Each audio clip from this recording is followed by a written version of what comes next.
Assalamualaikum warahmatullahi wabarakatuh. Salam budaya, salam kebajikan bagi kita semua. Selamat pagi, siang, malam, para dosen dan teman-teman sekalian. Perkenalkan nama saya Cieko Gabriel Gunawan, mahasiswa Fakultas Hukum Universitas Tarumanagara.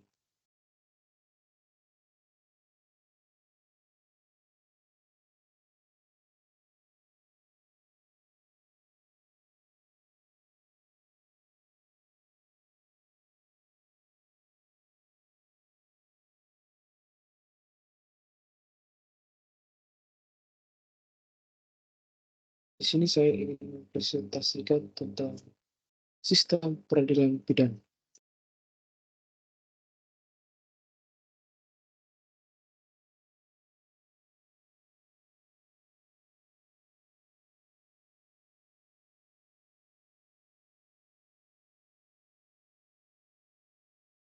Saya buat kode 5, 10, 254. Mata kuliah PLK 4 litigasi pidana kelas C dengan dosen pengampu Dr. Heri Firmansyah, SMM.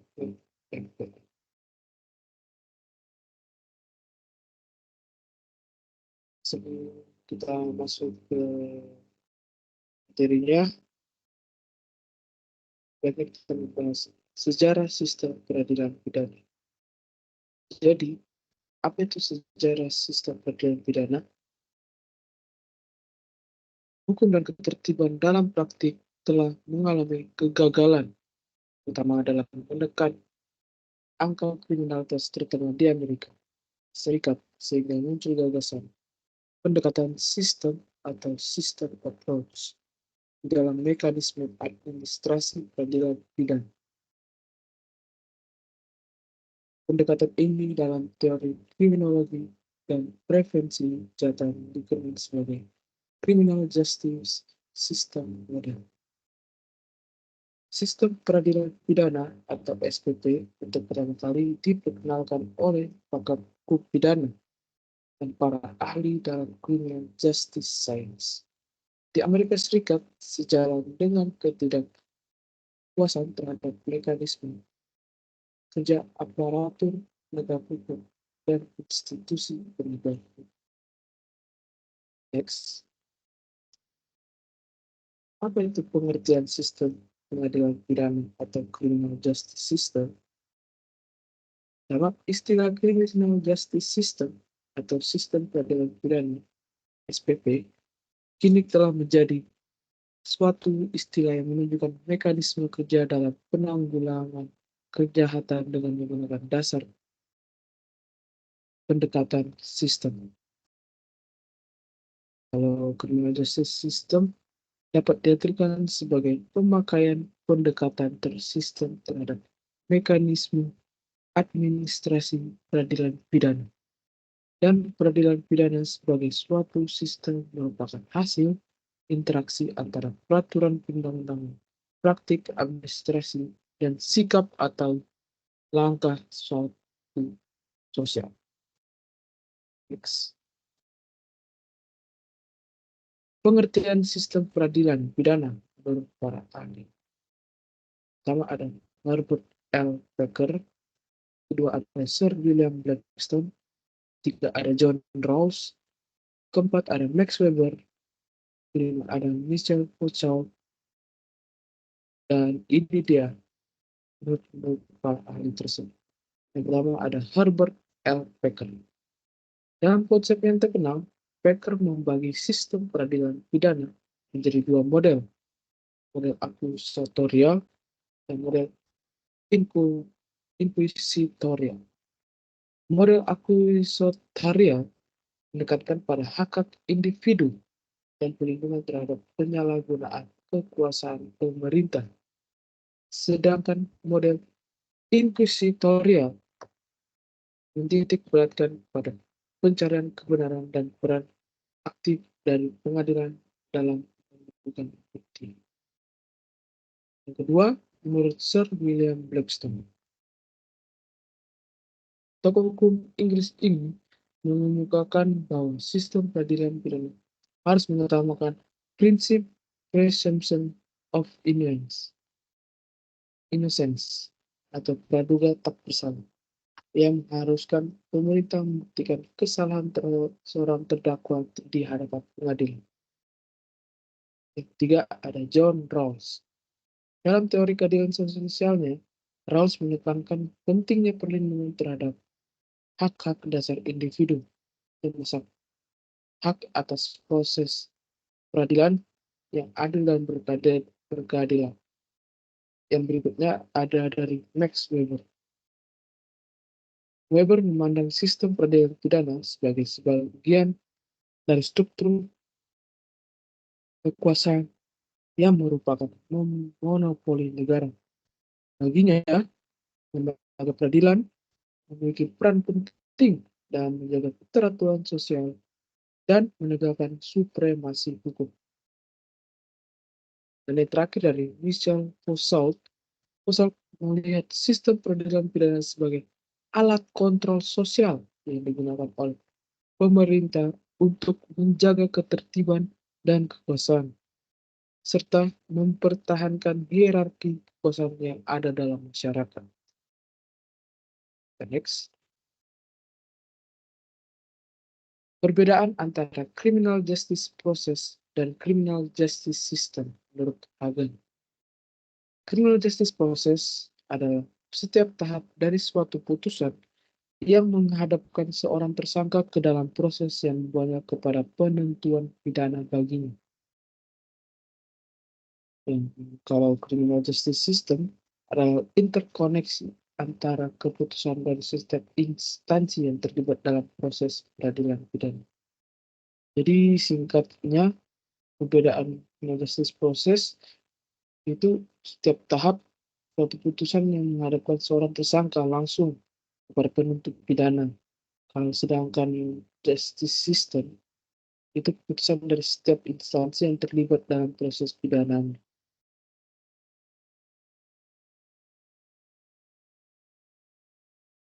Asas-asas sistem peradilan pidana. Yang pertama ada asas kepastian hukum, yang kedua ada asas kemanfaatan, dan yang ketiga ada asas keadilan. Asas kepastian hukum yaitu peradilan pidana harus berdasarkan pada peraturan perundang-undangan yang jelas dan pasti. Jadi sistem peradilan pidana itu tidak bisa diganti. Sudah memang harus diatur dengan undang-undang yang sudah ditentukan yang jelas dan pasti. Yang kedua, kemanfaatan. Sistem peradilan pidana harus berdasarkan pada kepentingan masyarakat dan korban kejahatan. Tiga, asas keadilan. Sistem peradilan pidana harus berdasarkan pada prinsip keadilan dan kesetaraan. Jadi tidak memandang mana orang yang lebih baik atau orang yang lebih susah, semua itu setara kalau asas keadilan. Next. Apa saja tujuan sistem peradilan pidana?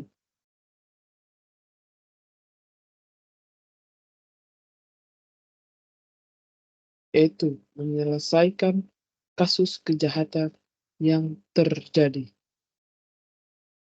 Sehingga masyarakat puas bahwa keadilan telah ditegakkan dan yang bersalah dipidana. Yang kedua, membuat orang menjadi lebih baik melalui rehabilitasi dan resosialisasi pelaku tindak pidana. Berikutnya, mengusahakan agar mereka yang pernah melakukan kejahatan tidak mengulangi lagi kejahatan. Dan yang terakhir, menurunkan tingkat kejahatan dalam masyarakat. Next.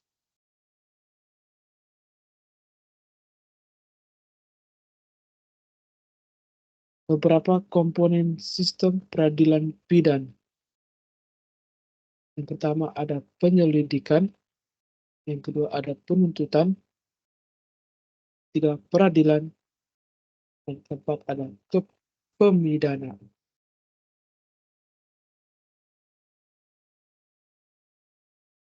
Kalau sistem penyelidikan, lembaga kepolisian melakukan penyelidikan dan pengumpulan bukti kejahatan. Penuntutan, lembaga kejaksaan melakukan penuntutan dan pengajuan tuntutan pidana terhadap pelaku kejahatan. Peradilan, lembaga pengadilan melakukan proses peradilan dan mengambil keputusan pidana terhadap pelaku kejahatan. Dan yang terakhir, pemidanaan, lembaga pemasyarakatan melakukan rehabilitasi dan resosialisasi terhadap pelaku kejahatan yang telah dipidana. Next. Integrated Criminal Justice System adalah sinkronisasi atau keserapakan dan keselarasan yang dapat dibedakan dalam yang pertama, sinkronisasi struktural atau structural synchronization. Yang kedua, sinkronisasi substansi atau substantial synchronization.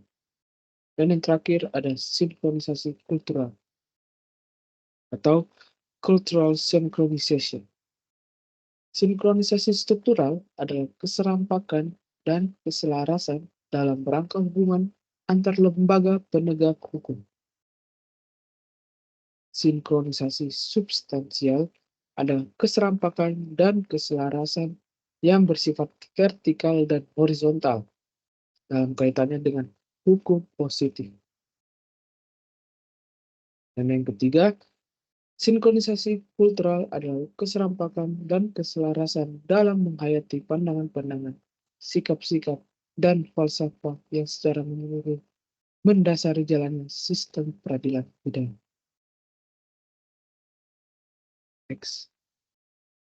Nilai-nilai yang melandasi crime control model.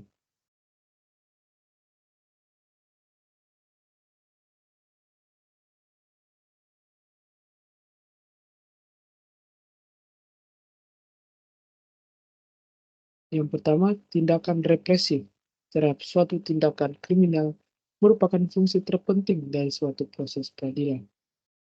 Yang kedua, perhatian utama harus ditujukan kepada efisiensi dari suatu penegakan hukum untuk menyeleksi tersangka, menetapkan kesalahannya, dan menjamin atau melindungi hak tersangka dalam proses peradilan.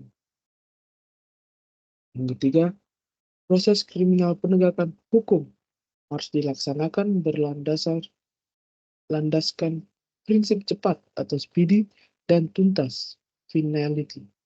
Dan model yang dapat mendukung proses penegakan hukum tersebut adalah harus model administratif dan menyerupai model manajerial.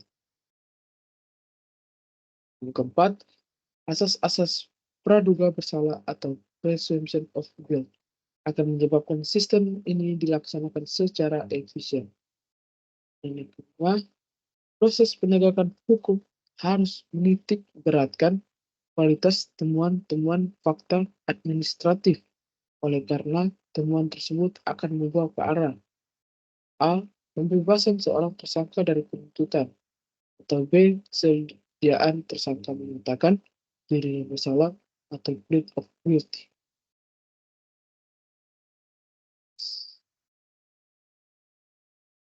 Nilai-nilai yang melandasi due process model.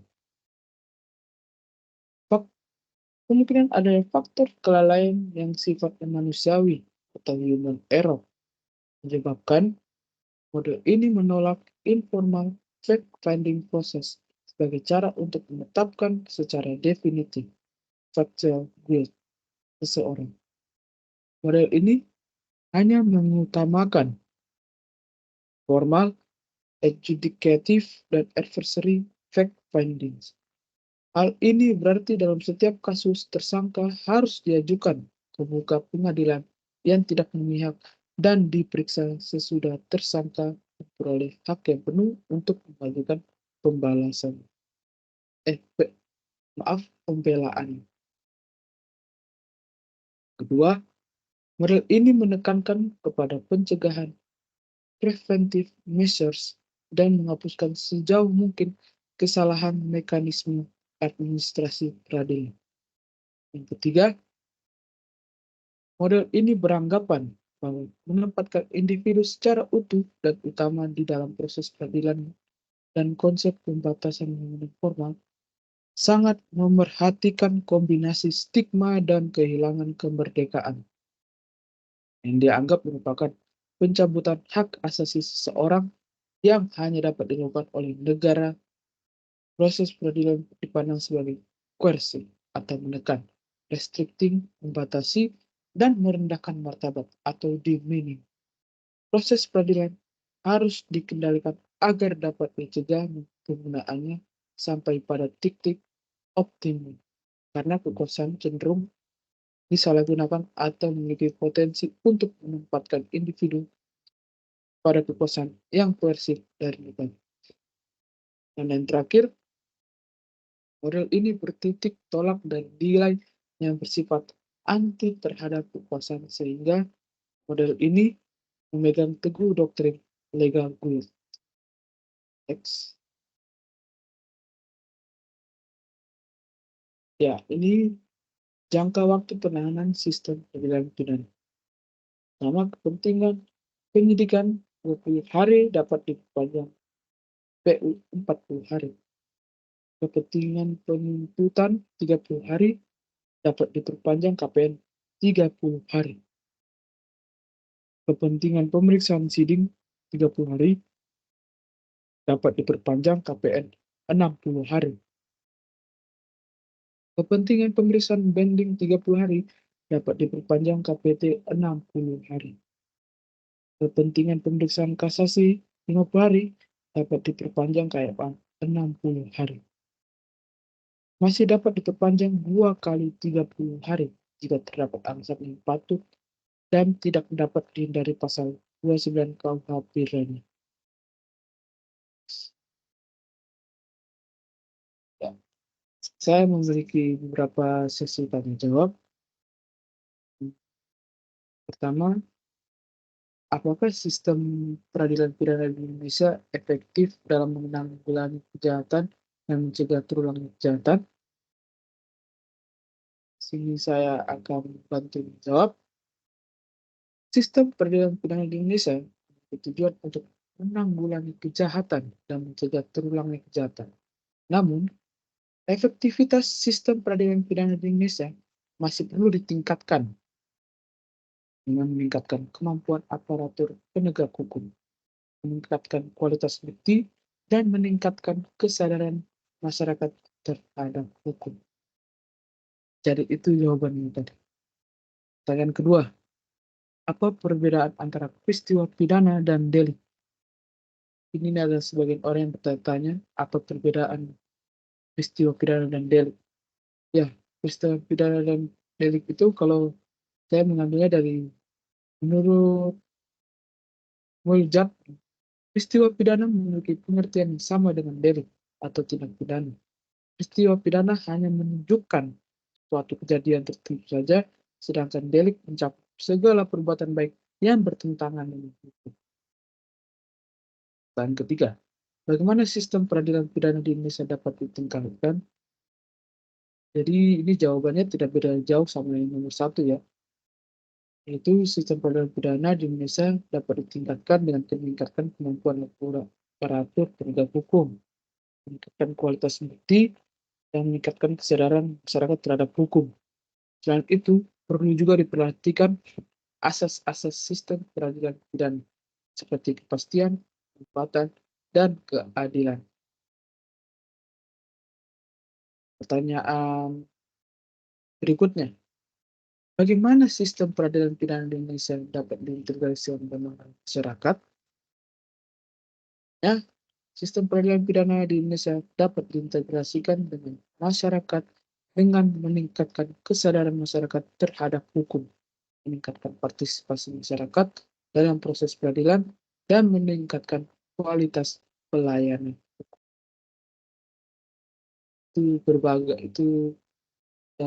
jawaban dari pertanyaan-pertanyaan di atas. Semoga bisa bantu atau dapat ilmu tambahan dari pertanyaan dan jawaban saya. Sekian dari saya. Mohon maaf jika ada salah perkataan, kualitas video yang kurang baik, dan audio yang kurang baik juga. Saya ucapkan terima kasih.